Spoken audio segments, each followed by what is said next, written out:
नमस्कार, स्वागत आहे तुमचं आपल्या मम्मीज कोल्हापुरी किचन अँड लाईफस्टाईलमध्ये।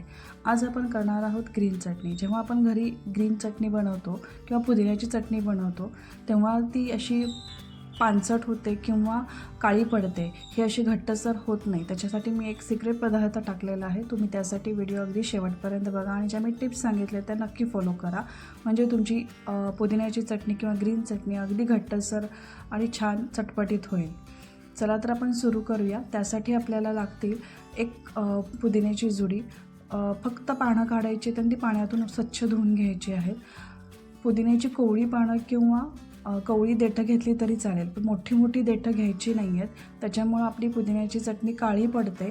त्याच्यामध्ये फायबर जास्त असतात, त्याच्यामुळे ती व्यवस्थित वाटली जात नाही आणि चवही चांगली येत नाही आणि पाणी सुटतं त्याला आणि मग ती चोता पाणी चटणी होते।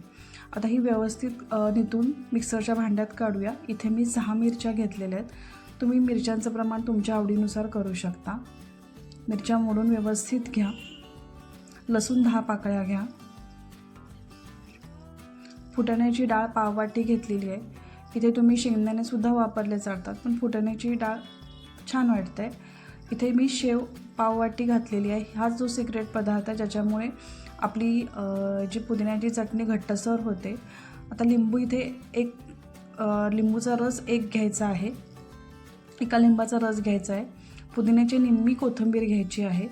इथे काळं मीठ किंवा सेंधव मीठ पिंक सॉल्ट वापरायचं आहे। चवीनुसार मीठ टाका। आता इथे मीठ आणि साखर चवीनुसार टाकायचं आहे। थोडंसं आपलं रेग्युलर मीठ आणि साखर टाका। जिरे 1 टीस्पून टाका। चाट मसाला 1 टीस्पून टाका। ही चटणी पातळ करून तुम्ही ह्याच्यामध्ये सुद्धा पाणीपुरीमध्ये सुद्धा वापरू शकता। आता हे व्यवस्थित मिक्सरला बारीक करून घ्यायचं आहे। काळी पडू नये म्हणून आपण फ्रीजमधलं थंड पाणी वापरायचं आहे। मिक्सरला फिरवल्यामुळं गरम झाल्यामुळे ती काळी पडते।